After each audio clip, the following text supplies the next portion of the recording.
Buenos días, mis queridos hermanos, Dios les bendiga, un placer estar con ustedes esta mañana aquí en Santiago. Llegué el día miércoles aquí a Chile y pasé de una vez para el pueblo de Molina. Llegamos anoche, o más bien hoy en la madrugada, aquí a Santiago para estar con ustedes en estas 4 conferencias escatológicas que marcan los acontecimientos extraordinarios que estamos viviendo, y sobre todo después que Israel cumplió 70 años el 14 de mayo del 2018, y donde vamos a analizar a la luz de las Escrituras el acontecer post 70 años de Israel. Y como van a ver ustedes, toda la base está en los 10 años en rojo que se mencionan en el judaísmo, y que exactamente es lo que hemos iniciado desde el año pasado para acá. Y ustedes se van a dar cuenta dónde estamos parados, cómo está la crisis, cómo está el mundo, cómo está el cambio climático, cómo está la moralidad, que es la que vamos a ver esta mañana. Todo tiene que ver ineludiblemente con los acontecimientos finales. Es un placer iniciar aquí en esta preciosa, hermosa iglesia y su pastor García. Vamos a iniciar en este momento con la palabra del Señor en Lucas capítulo 17. Lucas capítulo 17 y el versículo 28 al 30. Dice así la palabra del Señor: Asimismo, como sucedió en los días de Lot, cuando comían, bebían, compraban, plantaban, edificaban, pero el día en que Lot salió de Sodoma, llovió del cielo fuego y azufre y los destruyó a todos.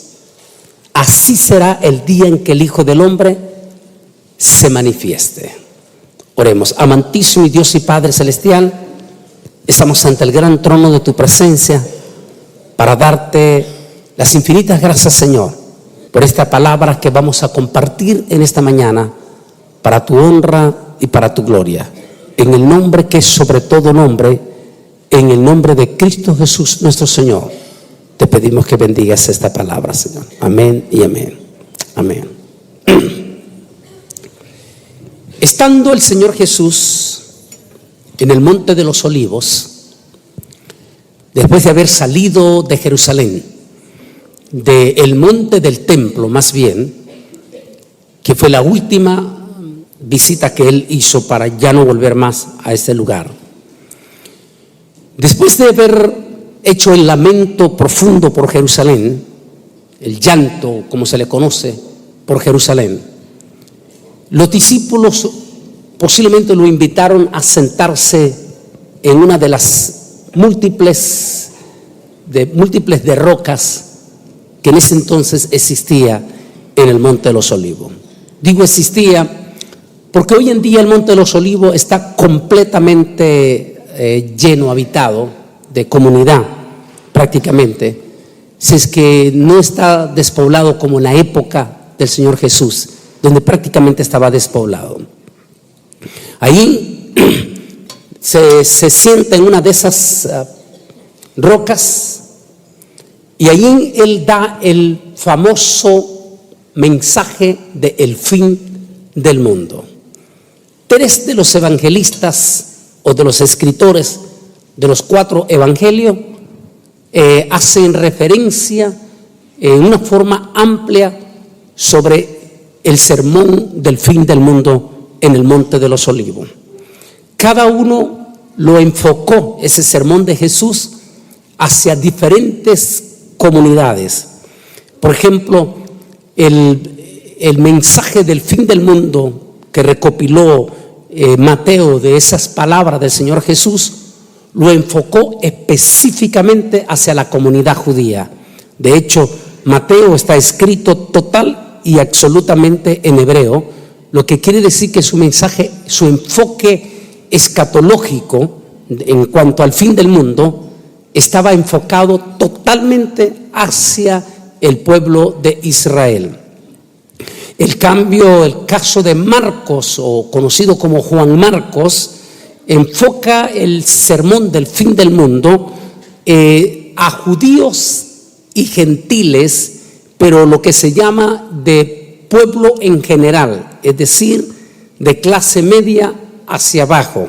Su mensaje es por eso que se conoce como el mensaje de Juan Marcos, como un mensaje explosivo, lleno de impactos, emociones, por el enfoque que él da por la comunidad en que él lanza su evangelio, que es, como dijimos, para gentiles y para judíos.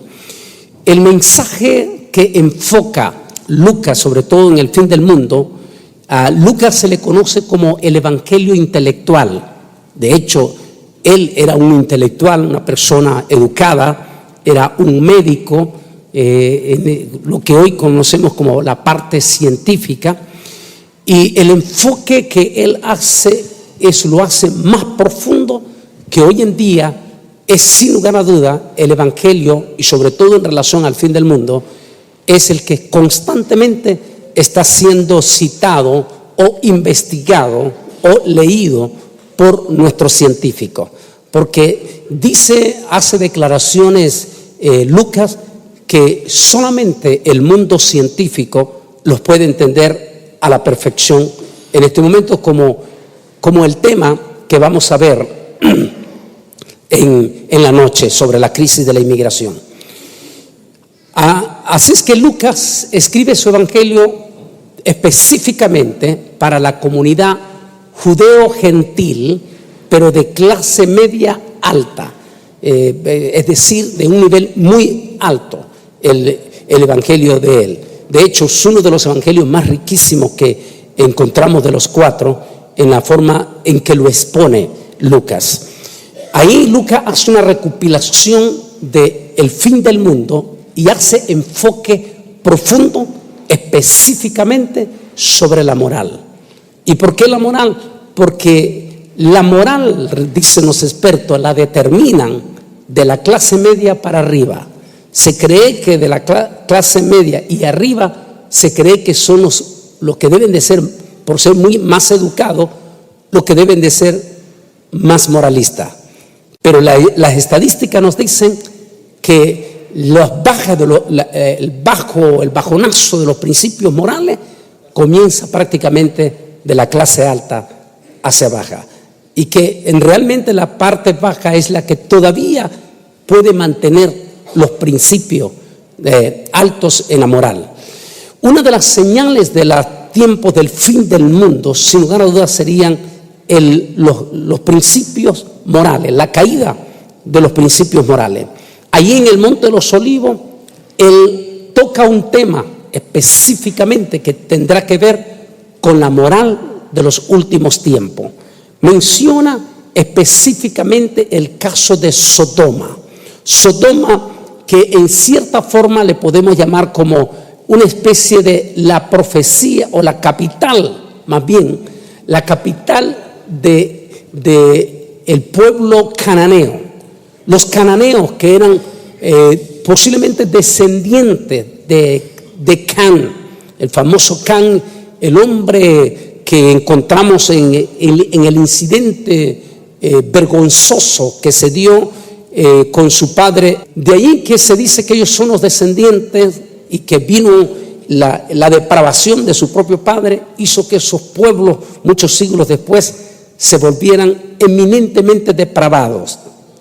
Uno de los, aparte de ser eminentemente idólatras, llegaron a tener un principio moral tan eminentemente bajo que no solamente llegaron a legalizar la práctica del sexo en la forma más prohibida ante la naturaleza de Dios, sino que también se volvió una sociedad completamente violenta, de anarquía profunda, donde esos principios morales no existían. El Señor Jesús el Señor Jehová de los ejércitos, advirtió a su pueblo de Israel cuando iba camino a la conquista de la tierra, y le dijo que cuando entrara a Canaán, que más tarde se convertiría en la tierra de Eretz Israel, el Señor terminantemente le prohibió al pueblo de Israel, que no cayera en la práctica de los cananeos, porque eran prácticas abominables, y si ellos caían en esa práctica, Dios no tendría más remedio que enjuiciar a su propio pueblo e inclusive echarlo de su propia tierra. Esa fue una advertencia severa que Dios le dio a su pueblo de Israel para evitar que el pueblo judío cayera en esas prácticas abominables de los cananeos. Jesús hace referencia que efectivamente esa condición moral se va a volver a repetir en la generación del fin del mundo. Eso es lo que enfoca Lucas, en la generación previo al fin del mundo, a lo que el profeta Joel le llama el día grande y terrible de Jehová. Esa expresión que se utiliza constantemente en los profetas menores da a indicar que se trata del periodo conocido como la gran tribulación. Debe de entenderse que cuando se habla de la gran tribulación se está hablando del periodo de la semana 70 de Daniel. No hay que caer en las confusiones de los elementos que han traído terribles perturbaciones a nuestro pueblo evangélico en las redes sociales, y que va a ser uno de los temas que vamos a tocar posiblemente ya mañana, por la mañana, el tema de las redes sociales, donde nuestro pueblo evangélico, no solamente el mundo, en este momento está pegando gritos ante la invasión de una multitud de elementos que están haciendo daños profundos al mundo secular en cuanto a las redes sociales, sino que nuestra propia iglesia evangélica está siendo víctima, está siendo arrollada completamente por empíricos predicadores de las redes sociales que se presentan como prominentes maestros o como prominentes defensores del evangelio, cuando muchos de ellos ni siquiera son evangélicos. Estos elementos están trayendo profundas confusiones doctrinales en cuanto a las bases principales de la Biblia, y una de ellas es, sin lugar a duda, en cuanto al tema de la escatología. Dicen un montón de disparate que inclusive nuestros maestros de instituto bíblico, en su inmensa mayoría, que antes se educaban leyendo buenas enciclopedias, prominentes diccionarios bíblicos, hoy estos maestros de instituto bíblico se alimentan de esas declaraciones de la internet, y hoy encontramos que muchos maestros de instituto bíblico tienen severas aberraciones a sus estudiantes en cuanto a la escatología, porque no se están alimentando de un buen canal, como es los grandes libros o expositores bíblicos, sino que se están alimentando de todo esto. En todo esto hacen confusiones de que la gran tribulación son 3 años y medio, que los primeros 3 años y medio, que los segundos 3 años y medio, y hacen una serie de confusión. ¿Para qué nos vamos a confundir? La Biblia habla del periodo terrible de Jehová, que estará compuesto por la semana 70. La semana 70 de Daniel está compuesta por 7 años lunares. Esos 3 años, por supuesto, hay un desglose en la escatología, que son los primeros 3 años y medio, que es el establecimiento indiscutible, indetenible, más bien sería del sistema de la bestia, el anticristo. ¿Por qué decimos indetenible? Porque en el momento del arrebatamiento, el único poder que detiene a la fuerza de Satanás para operar total y absolutamente sin ningún estorbo sobre el mundo, sobre el planeta Tierra, mientras ese poder que ahora lo detiene no se ha quitado de en medio, Satán, a través del anticristo y el sistema del nuevo orden mundial, no puede operar total y absolutamente en control como él lo desea. Necesita que ese estorbo que ahora lo detiene sea quitado de en medio. Ese estorbo que ahora lo detiene es, sin lugar a duda, la iglesia bajo el poder del Espíritu Santo. Jesús dio autoridad a la iglesia y él dijo las siguientes palabras: he aquí os doy potestad de hollar escorpiones y serpientes y contra toda fuerza del mal. La iglesia es un poder extraordinario que está sobre la tierra y es la que detiene a las fuerzas totales de la tiniebla, porque siempre en cualquier país del mundo, donde quiera que haya 2 o 3 orando, ahí está el poder del Señor Jesucristo. Él dijo: donde 2 o 3 estén reunidos en mi nombre, yo estaré en medio. Y eso significa que ahí hay un poder donde las tinieblas no tienen potestad. Ese poder es la iglesia bajo el poder del Espíritu Santo. Pero en el arrebatamiento la iglesia es arrebatada, y al ser arrebatada, con él también se va la plenitud del Espíritu Santo. No habrá ningún estorbo para el anticristo, para el nuevo orden mundial, para los Illuminati. No habrá ningún estorbo. Los evangélicos que se quedaron no van a tener ninguna facultad de poder, porque todo evangélico hoy en día, si necesita, cuando se convierte verdaderamente al corazón, tiene el poder del Espíritu Santo, porque tenemos la plenitud del Espíritu Santo. Pero después del arrebatamiento no está la plenitud del Espíritu Santo. Así es que esos evangélicos que se quedaron no van a tener ni siquiera para espantar una mosca poder. Así es que el anticristo va a tener total el camino abierto esos primeros 3 años y medio para hacer de las suyas. Es decir, que ya lo estamos percibiendo con el tema que vamos a ver esta mañana. Ya se está perfilando todo eso. Solo que en este momento solo estamos en empuje, pero no se puede instalar totalmente, porque hay un poder que lo detiene. Pero en los primeros 3 años y medio de la gran tribulación no lo estorba nada, y él avanza con todo su poderío de triunfo, como el caballo blanco, el conquistador que entraba en el caballo blanco a los grandes triunfos de batallas a Roma. Pero en los siguientes 3 años y medio, ese gobierno que está triunfando sobre todo el sistema del planeta Tierra se tendrá que enfrentar en la segunda etapa al gran cordero, a la ira del gran cordero de Dios. Eso es lo que llamamos el enfrentamiento entre el leopardo y el cordero de Dios. Y eso es lo que no saben los de la escatología desglosar en esa manera, y entran en grandes confusiones. Una de las señales entonces contundentes que el Señor está hablando previo a ese día grande y terrible, es decir, previo a la gran tribulación, en este caso también previo al arrebatamiento de la iglesia, es que los principios morales se van a venir a los más bajos niveles. Déjenme compartirles a ustedes esta parte también del Talmud.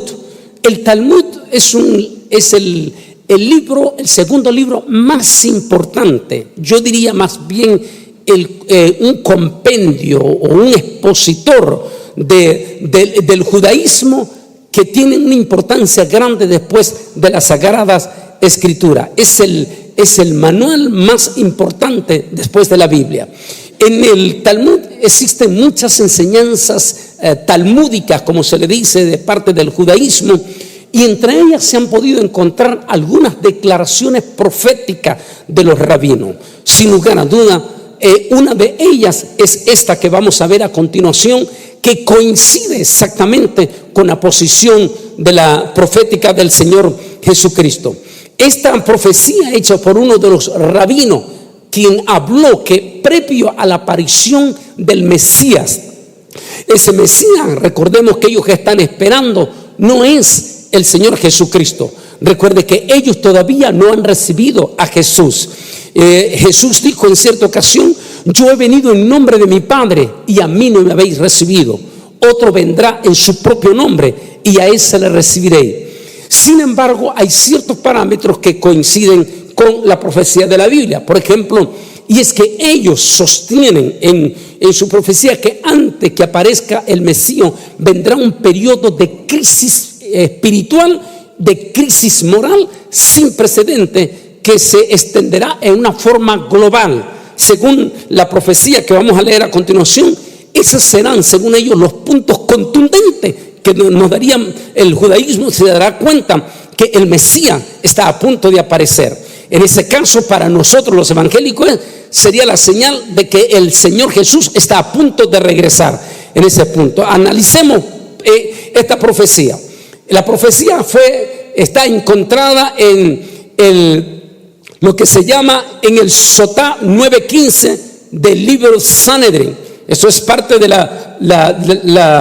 del Talmud, y donde está hablando profecía cumplida antes de la llegada del Mesías. Con el advenimiento del Mesías, dice aquí, la insolencia, es decir, la jubá, va a crecer.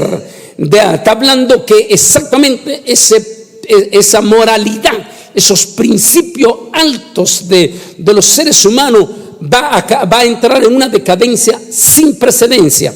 Si nosotros, los adultos que estamos aquí, hacemos un análisis de unos 40 años, tal vez un poco más, 50 años atrás, nos daremos cuenta que los principios morales hace 50 años atrás eran eminentemente altos, muy elevados, no solamente en las personas seculares, mucho más todavía en los que eran cristianos o evangélicos en aquel entonces. Dice aquí, los precios van a crecer. Aquí la profecía que se desglosa en el hebreo es que va a haber un sistema de globalización mundial donde los grandes consorcios mundiales van a acaparar los mercados y ellos van a controlar los precios de la humanidad. Es decir, que ya no habrá competencia. Usted tendrá que pagar, les guste o no les guste, los caprichos de ellos. Eso realmente hoy en día es una auténtica, absoluta realidad, y lo podemos ver sencillamente a través de las compañías de las líneas aéreas, donde en estos momentos en las compañías de la línea aérea nosotros tenemos que pagar los caprichos de las líneas aéreas, porque todas las líneas aéreas están globalizadas a nivel mundial y sencillamente ellos ponen los precios y nos suben, y no hay ninguna forma de que nosotros podamos solucionar, porque ellos tienen total y absoluto control.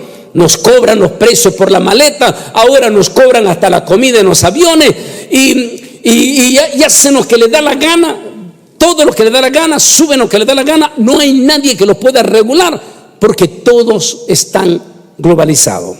Esa profecía de los precios, eso es para darle un ejemplo. De ahí viene todo el sistema mundial comercial en este momento, que prácticamente ya está globalizado. Los grandes consorcios se han vuelto mucho más poderosamente ricos y los pobres siguen siendo más pobres. Uno puede ver todas esas enormes incoherencias de lo que estamos viviendo en países como ustedes. Aquí en Chile, gracias a Dios, están viviendo en cierta forma un poquito de prosperidad comparado a su vecino Argentina, y peor todavía si se trata el caso catastrófico, triste y lamentable de Venezuela. Y esas son las enormes disparidades que se están dando de acuerdo a lo que decía en esta profecía rabínica. Dice, van a crecer y los gobiernos se volverán herejes, nadie los comprenderá. Eso exactamente lo estamos viendo, una decadencia en cuanto a la política. Tenemos un sistema de política deplorable completamente. Creíamos que después de los gobiernos de tiranía de las décadas de los 50, en que estuvo sumergido todo el continente americano, desde México, Centroamérica, Suramérica, creíamos que habíamos avanzado, que nos habíamos vuelto más intelectuales, más inteligentes, y que ahora tenemos un sistema político democrático mucho más elevado, y creíamos entonces que nuestros gobernantes iban a ser gente, por ser más intelectuales, más preparados, gente más educada. Pero lo que estamos teniendo es un retroceso en la política. Es horrible lo que estamos viendo en nuestro liderazgo político. Por ejemplo, podemos hablar el caso de los Estados Unidos de América, donde en Estados Unidos, la primer potencia del mundo, cualquiera que fuera candidato a ser presidente o presidente tenía que tener un nivel de ética marca en cuanto a sus expresiones públicas y en cuanto a su moralidad. Recordamos todavía hace unos, tal vez un poco menos de 18 años hacia atrás, recordamos al presidente, en aquel entonces presidente Bill Clinton, que había sido enormemente cuestionado y hasta a punto de destituirlo de la presidencia porque se había metido en un problema moral con una joven llamada Mónica Lewinsky y lo acusaban directamente de inmoralidad por aquella experiencia y casi pierde su presidencia. Sin embargo, 19 años después tenemos un presidente que está terriblemente cuestionado de múltiples cosas feas en cuanto a relación moralidad, un presidente que dice expresiones feas de su boca, fuertísima, y es el líder número 1 del planeta Tierra. Tenemos en estos momentos el caso de Venezuela, un gobernante espantoso, la forma de expresión vulgar, terrible, y es el presidente de los venezolanos. Tenemos el caso de, sin lugar a duda, el más fuerte de todo ello. Después regreso aquí a la profecía. Vamos a regresar aquí. Sin lugar a duda, el más fuerte de ellos ha sido estos dos personajes que se supone que son súper intelectuales. El rey Felipe de Borbón, un hombre supuestamente extremadamente educado, habla 10 lenguas, 10 idiomas, una preparación académica impresionante y extraordinaria. ¿Cómo es posible que cuando se convirtió en rey en el 2014 se negó rotundamente y profundamente a juramentar sobre la Biblia? De hecho, no entró al lugar donde iba a ser juramentado como rey sin que sacaran la Biblia. Él dijo: mientras esté ese libro, no quiero entrar. Y mandó y sacaron la Biblia porque él se negó rotundamente a juramentar sobre la Biblia. El segundo, el que está a la par de él, es el nuevo presidente de España, quien fue reelegido hace poco como presidente de España. Este presidente Sánchez se negó en junio del año pasado rotundamente a juramentar sobre la Biblia, alegando que no podía juramentar sobre un libro en cuyo Dios él no cree. La profecía rabínica, que coincide con la palabra de Jesús, decía las siguientes palabras, dice: y los gobernantes se volverán herejes. Impresionante. En este momento lo que vemos es una política sucia, horrible, espantosa, vocablos espantosos, sucio, y esos son nuestros gobernantes. Impresionante esa profecía. Sigue la profecía hablando de esto. Dice: y nadie los reprenderá. ¿Por qué? ¿Quién se atreve a reprender a Donald Trump? Es el number 1 del mundo, el número 1 del planeta Tierra. ¿Quién se atreve a reprender a Felipe de Borbón? Es el último rey del Imperio Romano, el último rey de los españoles, un elemento supuestamente supereducado, pero que abiertamente se niega a reconocer la Biblia, al Dios de la Biblia. ¿Quién reprende al presidente Sánchez de España? Un joven supuestamente superintelectual, y quien públicamente dijo que él no podía juramentar sobre un libro en cuyo Dios él no cree.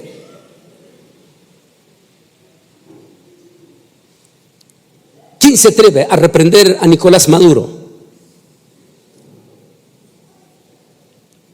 ¿Quién se atreve a reprender a los políticos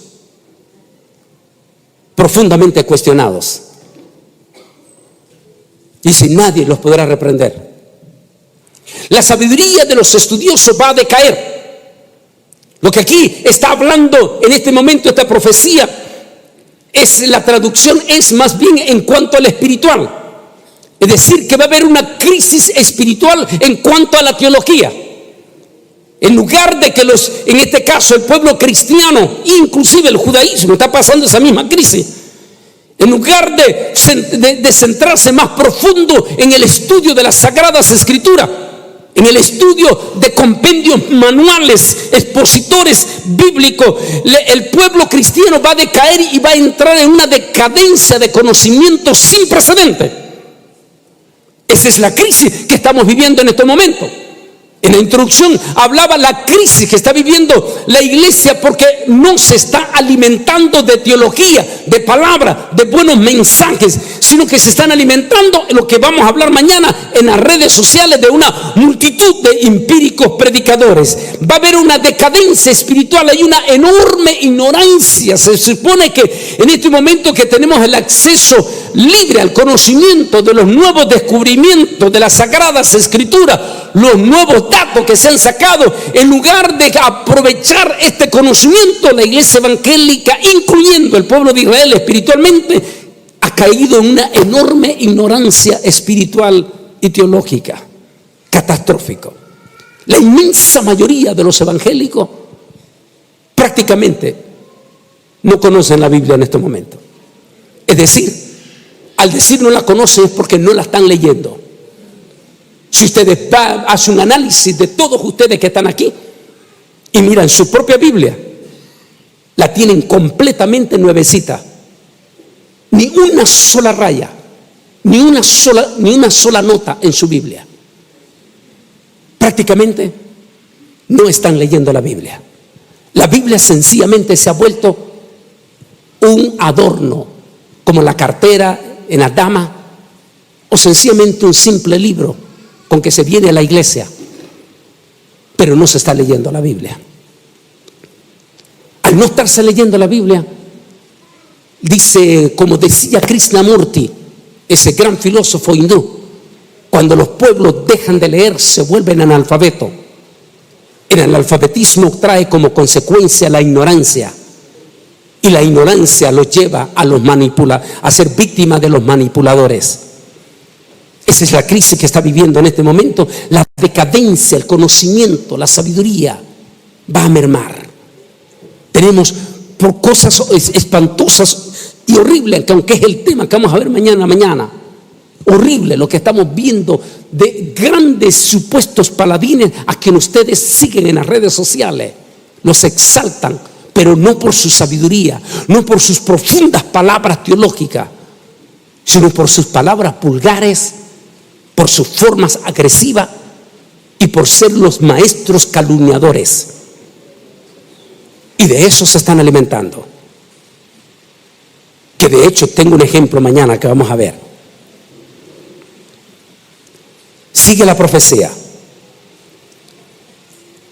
Quien tema al pecado será despreciado, y la verdad no se encontrará en el sistema más joven. Eso es exactamente lo que estamos viendo. Ya vamos a entrar en la decadencia moral que estamos viviendo sin precedentes. Nadie se atreve, porque en este momento a lo malo se le está llamando bueno y a lo bueno se le está llamando malo.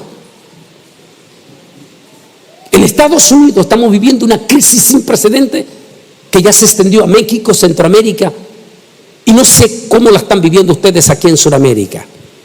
Pero por ejemplo, en estos momentos nuestros niños, no podemos nosotros en Estados Unidos dar la total educación que nosotros queremos, porque el gobierno está tomando control de la educación de nuestros hijos.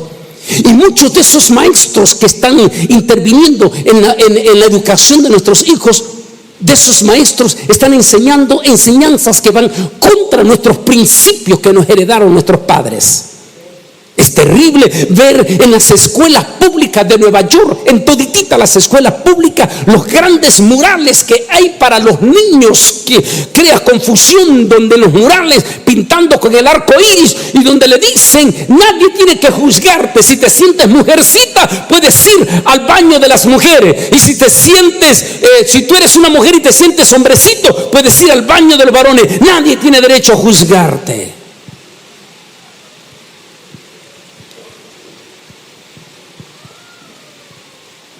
Dios libre que los padres saltemos y brinquemos contra esos murales, porque se nos viene hasta demandas encima. Dice, nadie lo reprenderá, nadie podrá. La decadencia el pecado será quien tema el pecado será despreciado, y la verdad no se encontrarán los más jóvenes, y los jóvenes avergonzarán a los mayores, y los mayores reverenciarán a los jóvenes. Esa es la crisis que estamos viviendo realmente. Porque hace 50 años para atrás nuestros adultos eran respetados. Ver una persona adulta era considerada una persona de respeto. Dios libre para nosotros. Recuerdo cuando niño, si alguno de nosotros nos cruzábamos en medio de una plática de dos adultos, prácticamente nos castigaban. En ese momento ver a un señor adulto significaba respeto. Había que darle respeto no solamente a nuestros padres, sino a nuestros propios vecinos adultos. Considerábamos a los viejos como sabios, como inteligentes, donde ellos ya habían pasado, donde nosotros apenas íbamos a pasar. Pero hoy es todo lo contrario. Ahora ser viejo es considerado como ignorante y los jóvenes se creen los muchos más inteligentes. Todo está al revés. Hoy hay un irrespeto. Hoy los hijos no respetan a los padres. Es más, es hasta peligroso si el padre quiere regañar a su hijo, porque depende cómo lo regañe. Su hijo puede ir a la escuela, y como ahora son los maestros los que están mandando la educación de nuestros hijos, puede ir a la escuela y puede decir: mi papá me gritó anoche duro, y ese maestro, ese niño inmediatamente llama a la orientadora social. Eso pasa en los Estados Unidos, eso pasa en Canadá, eso pasa en Europa, no sé, aquí en Chile. Inmediatamente llama a la orientadora social llama a la policía, y ya viene y le hacen todo un escándalo a aquel pobre padre porque su hijo lo denunció que le gritó.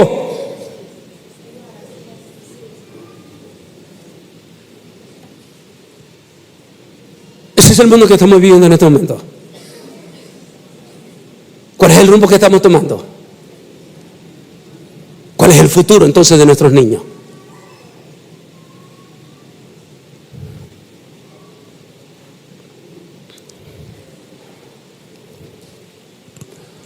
Algunos dicen que todo este es el proyecto casi perfecto de los Illuminatis.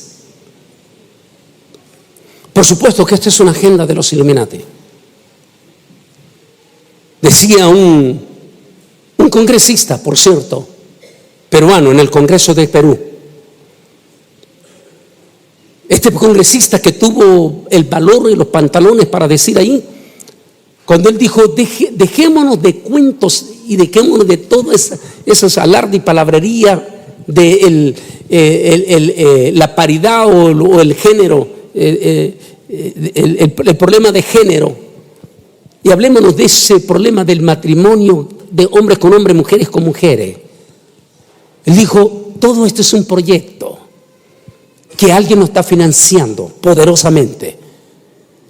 Y ese proyecto tiene una finalidad. Igual que ese mismo proyecto está financiando el aborto para que se aborte indiscriminadamente, ese es el mismo proyecto también que está financiando el movimiento gay. Es la mejor manera de evitar, dicen ellos, embarazos. 2 hombres no pueden tener hijo, 2 mujeres no pueden tener hijo. Así es que ese es un proyecto, dijo, orquestado directamente por los Illuminati, financiado por ellos, que son los dueños de las 2 monedas más grandes del mundo, el dólar y el euro. Así que tienen el superpoder económico para ellos implantar e imponer las agendas que ellos determinen. Y su agenda es el deterioro de la moralidad. Ahí está, nadie lo está deteniendo. No existe un poder, todos los poderes están controlados por ellos. El único presidente en la historia de los Estados Unidos que se atrevió a denunciarlo, lo mataron solo 2 semanas después de haber dado ese discurso en el Congreso. Nadie se atreve. No hay gobernante, no hay líderes, que se atreva a hacerlo. Tal como dijo la profecía, esta impresionante profecía del Talmud, nadie los podrá reprender. Ellos manejan todo el sistema moral que se está dando en este momento. Esta situación crítica, terrible que estamos viviendo. Violencia sin control en países como El Salvador, Guatemala, Honduras, donde prácticamente, y México mismo, existen dos gobiernos. El gobierno constituido, elegido por el pueblo, y los delincuentes que tienen el control total. Países como la violencia en Venezuela sobrepasa todo entendimiento. Me decía unos misioneros en Washington, norteamericanos, me dijo: Bolaine, fuimos a Venezuela y cuando nos llevaron del aeropuerto hasta el lugar, en la capital de Venezuela, dijo, en todititos los semáforos en rojo no nos detuvimos, pasamos todos los semáforos en rojo. Entonces yo le pregunté a los hermanos que nos llevaban, ¿por qué no nos detuvimos en ninguno de los semáforos en rojo? Ellos le dijeron: hermano, si nos detenemos, nos matan. Argentina, país vecino de ustedes, ante la crisis que está viviendo momentos de delincuencia sin precedente. Brasil, que a pesar que apenas va comenzando, un buen hombre, un buen presidente, por lo menos de principios morales, pero ha agarrado un país terriblemente violento, sin precedente, donde los expertos dicen que va a ser difícil para él poder controlar la anarquía que ya existe en Brasil. México, por más buenos principios de deseo que tenga el nuevo presidente mexicano, dice que va a ser imposible detener la anarquía dentro de los mexicanos. ¿Alguien controla todo esto? Esa violencia incontrolable, esa venta de armas incontrolable. Nadie lo puede detener. Una decadencia sin precedente moral. Aquí hablábamos hace poco, esta es la realidad de lo que estamos viviendo. Estos presidentes, este rey y este presidente demuestran la catastrófica crisis moral que estamos viviendo en el planeta Tierra. Es como que el apocalipsis, los caballos del apocalipsis ya se desataron. Mientras estábamos viendo eso, no sé si había otra imagen aquí que haría esto. Impresionante. No solamente esta decadencia moral nos está golpeando lo más profundo a la iglesia evangélica misma, donde la misma iglesia evangélica, que ya la vamos a ver adelante, ha entrado en una decadencia moral misma, que ya la vamos a tratar. Pero si la iglesia evangélica está pasando esto, imagínese también el pueblo de Israel. ¿Quién iba a creer que cuando Dios advirtió a Moisés advirtió al pueblo de Israel en nombre de Jehová, diciéndole al pueblo de Israel que jamás se le ocurriera practicar los pecados de Canaán? Como conocemos, el pecado número 1 de los cananeos fue la sodomía. La Biblia dice, cuando el profeta Jeremías habló en su mensaje de advertencia al pueblo de Judea, que había caído en los más bajos morales, en una decadencia de apostasía sin precedente, donde sus sacerdotes se habían corrompido y sus profetas se habían vuelto completamente unos charlatanes. El profeta Jeremías dice en su denuncia profunda que le hizo a estos sacerdotes y a todos, le dijo: porque ustedes no solamente han caído en actos inmorales y altamente aborrecible delante de Jehová, sino que también le dijo: estáis tolerando los pecados de los cananeos. No dice en aquel entonces que Israel aprobó el matrimonio de hombres con hombres y mujeres con mujeres, sino que simplemente lo toleraron. Eso quiere decir que los sacerdotes y el pueblo y la sociedad judía en esa época, antes de ser llevados cautivos, se hicieron de la vista gorda ante la depravación moral de la práctica de los cananeos. Hoy, 2500 años después, el pueblo de Israel no solamente está tolerando completamente, sino que apenas ahorita en el mes de junio acaba de celebrar la famosa marcha del orgullo gay. 250,000 gays desfilaron, aquí está viendo la imagen usted, en Tel Aviv. Llenaron toditita la calle principal de Tel Aviv con banderas del arco iris. Si el propio pueblo de Dios, Israel, ha caído en este momento tan bajo, a tal magnitud que inclusive algunos religiosos creen que el propio Benjamín Netanyahu ha caído en un momento de juicio de Dios. Porque ¿quién iba a creer que el primer ministro más religioso de Israel, el que siempre ha defendido lo religioso, el que siempre ha defendido el sistema conservador de Israel, en las semanas pasadas o meses pasados acaba de nombrar a un miembro de su gabinete abiertamente gay, con motivo del mes de junio, que era considerado el mes del orgullo gay? Un cuarto de millón de personas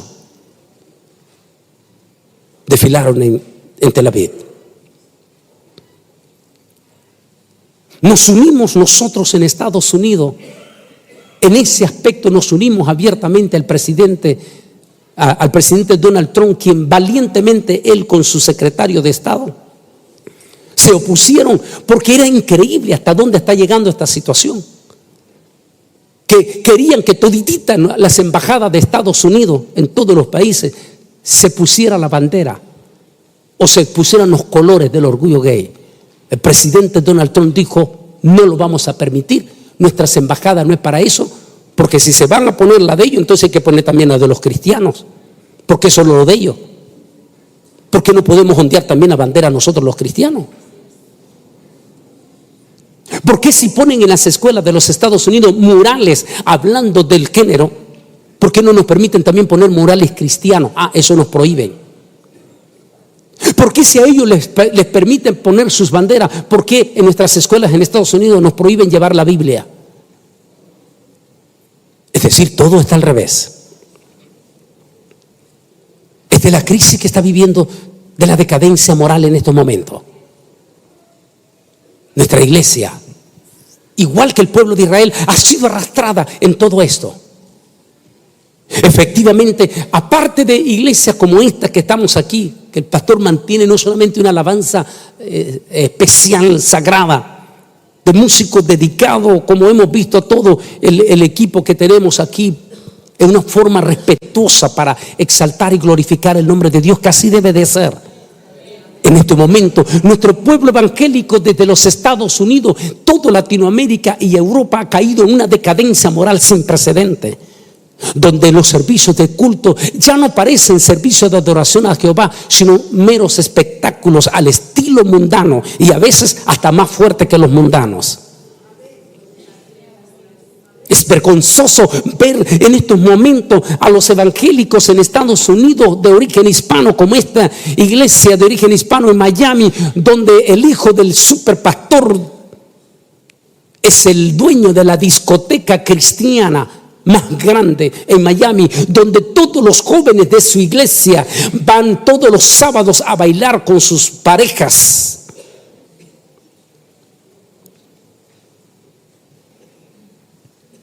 Los grandes espectáculos que se están viendo, sí son grandes espectáculos, pero sin Dios, sin Biblia, no hay palabra. No quieren predicadores que les lleven a esas multitudes, no quieren predicadores, no quieren entretenedores, artistas.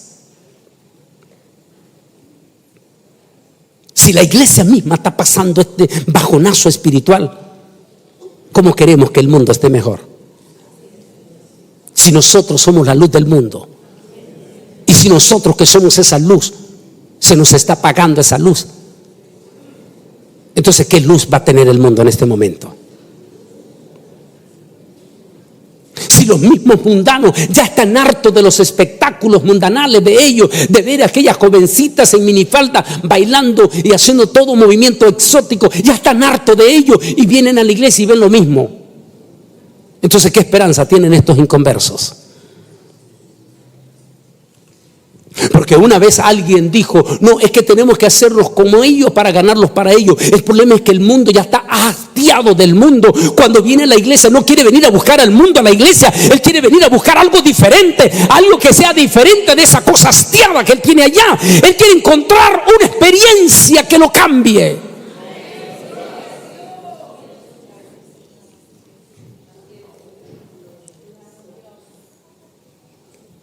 Una vez lo dijo y lo vuelvo a ratificar: Dios va a juzgar al liderazgo evangélico por los pecados abominables que está cometiendo.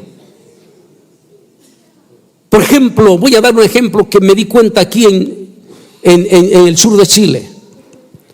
Chile, sin lugar a duda, de alguna manera ustedes están gozando de un privilegio grande, la iglesia evangélica en este país precioso. Y es que de una manera el gobierno, es decir, el presidente, su gabinete ha sido bastante generoso con la iglesia evangélica, y los gobiernos municipales, no sé cómo le llaman, la comuna, como le llaman ustedes, son bastante generosos con la iglesia evangélica y en alguna manera están destinando fondos, el mismo gobierno, cosa que en los otros países no lo hace. En Chile destina fondos para la iglesia evangélica y los evangélicos no están aprovechando esos fondos que el gobierno da para expandir el evangelio, sino para distorsionarlo. Qué triste es que aprovechando el dinero de las comunas y todos estén trayendo grupos musicales de jóvenes que ni siquiera son evangélicos. Grupos musicales cuyos padres, como uno que es famosísimo de allá de Guatemala, cuyos padres tienen doctrinas que no compartimos nosotros los evangélicos. Y ustedes les pagan 15,000, 20,000 dólares, mientras que hay iglesias aquí mismo en Chile, en lugares humildes, donde necesitan por lo menos 2,000 dólares para poner el techo de su iglesia. Ustedes no pueden dar ese dinero a esos grupos misioneros, pero sí le pagan 20,000 dólares a un grupo, a grupos musicales o cantantes que ni siquiera son cristianos. Un día Dios los va a demandar. Desde Chile hasta Estados Unidos, Dios va a demandar a estos líderes y a ustedes, porque ustedes pagan para ir a ver eso también. Cuando sus pastores piden ofrenda para sus grupos musicales, para sus muchachos, para ayudar a comprar instrumentos, para ayudar, no dan ninguna ofrenda, pero sí van corriendo al estadio a pagar lo que sea para ir a ver, pagar los caprichos de estos grupos impíos. Dios lo va a juzgar. Porque en esos lugares no hay mensaje, no hay palabra. Hay salto, hay brinco, hay luces a colores y hay de todo, al estilo de todo un perfecto show mundano. Sus líderes, sus cantantes quieren parecerse no a los cantantes santos de antes, no, se quieren parecer a los grandes artistas mundanos. Salen con la camisa por fuera, con los pantalones rotos, y salen con el pelo largo y salen todos tatuados, porque ellos quieren parecerse al mundo y no a Cristo. Todo lo contrario, la Biblia dice: de modo que si alguno está en Cristo, nueva criatura es, las cosas viejas pasaron, todas son hechas nuevas. Cuando venimos a Cristo tenemos que ser luz en medio de las tinieblas.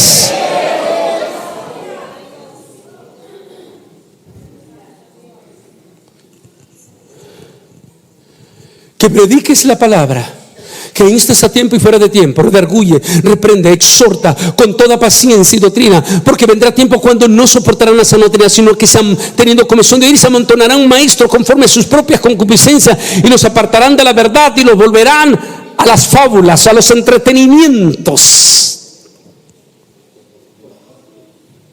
al chisme, a la calumnia.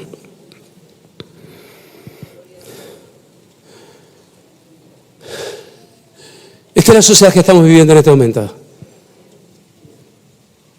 incluyendo nuestra iglesia evangélica.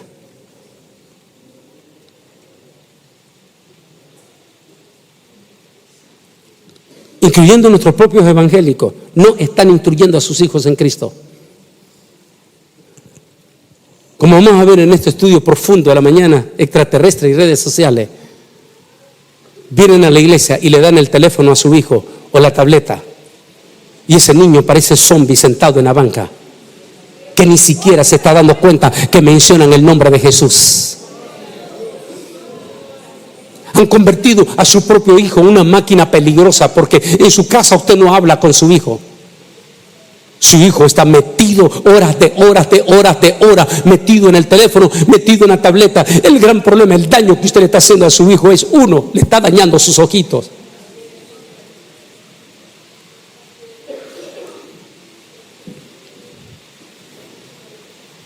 Y estás envenenando la mente de tus niños.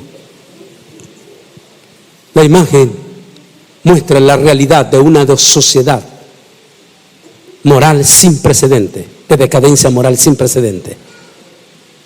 Por eso sabemos que Cristo viene pronto.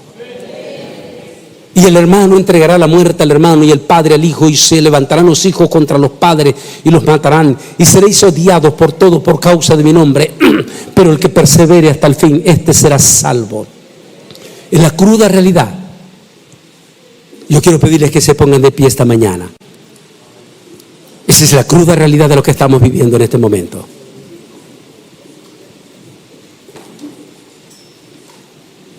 Hemos perdido nuestros valores.